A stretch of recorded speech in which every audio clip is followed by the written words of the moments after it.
Hello everyone.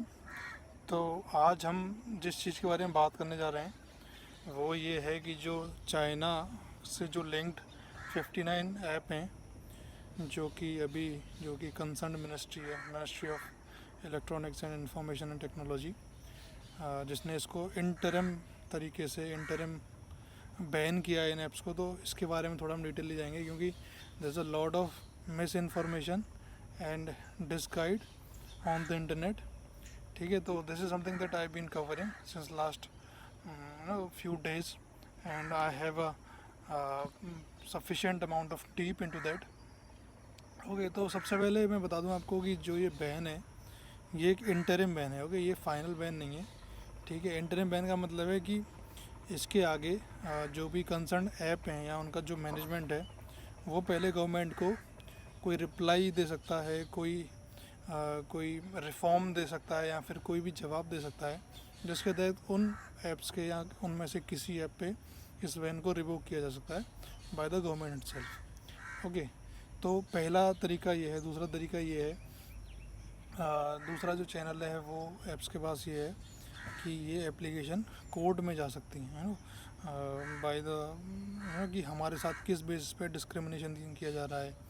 ठीक है, या फिर अगर ये कुछ ऐसा डेटा प्रोड्यूस करें, ठीक है, जो भी सरकार ने एलिगेशन लगाए कि ये जो डेटा का जो स्टोर हो रहा है, ये जो सर्वर हैं आउटसाइड इंडिया हैं, या डेटा ट्रांसमिट किया जा रहा है outside of India, if they prove their points, so the ban can be revoked by the government itself, and if it goes into the courtroom तो वहाँ पे भी कोर्ट अपना फैसला दे सकती है। तो ये तो इसका लीगल एस्पेक्ट है जो बैन हुए। इसके अलावा जो दूसरा इसका एस्पेक्ट है कि ये चाइना के ऊपर डिजिटल स्ट्राइक है, तो I want to clear it that सबसे पहले ये जो वर्ड डिजिटल स्ट्राइक है ये मीडिया ने शुरू किया है।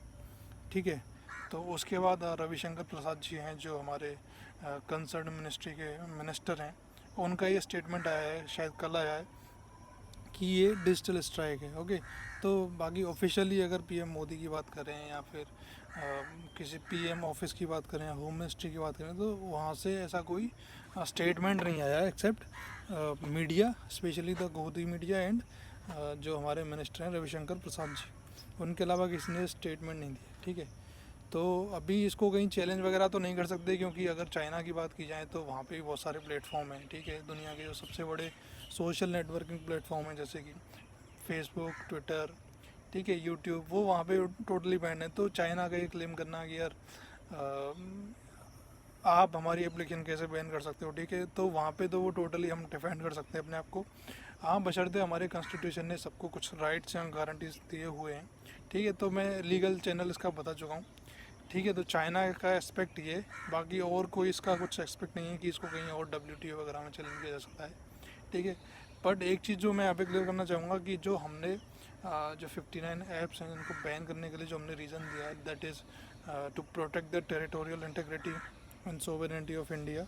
ये मुझे लगता है कहीं ज़्यादा हमने यूज़ किया है। This is the maximum force we could use against anyone और anything to ban something, to prohibit something और someone against for doing something. Okay, तो हमें ये जो फोर्स है वो थोड़ा कम रखना चाहिए था। We could have use little lower level of restrictions force to defend our self. बाकी जो बैन है ये वेलकम है, और मेरा तो ये मानना है कि जो कोर चीज़ें जैसे एंटरटेनमेंट है, एजुकेशन है, इनके नाम पे देश में बहुत सारी चीज़ें गलत हो रही हैं, अच्छी नहीं हो रही हैं। ठीक है, तो we should reform them. Okay, अगर वहाँ पे रिफॉर्म नहीं हो रहा था we should even ban them. Okay, ठीक है, क्योंकि हम लिबर्टी के नाम पे, लीविए के नाम पे ऐसे नहीं कुछ भी अलाउ। ठीक है, तो बाकी इस डिसीज़न का मैं वेलकम करता हूँ। तो थैंक यू सो मच।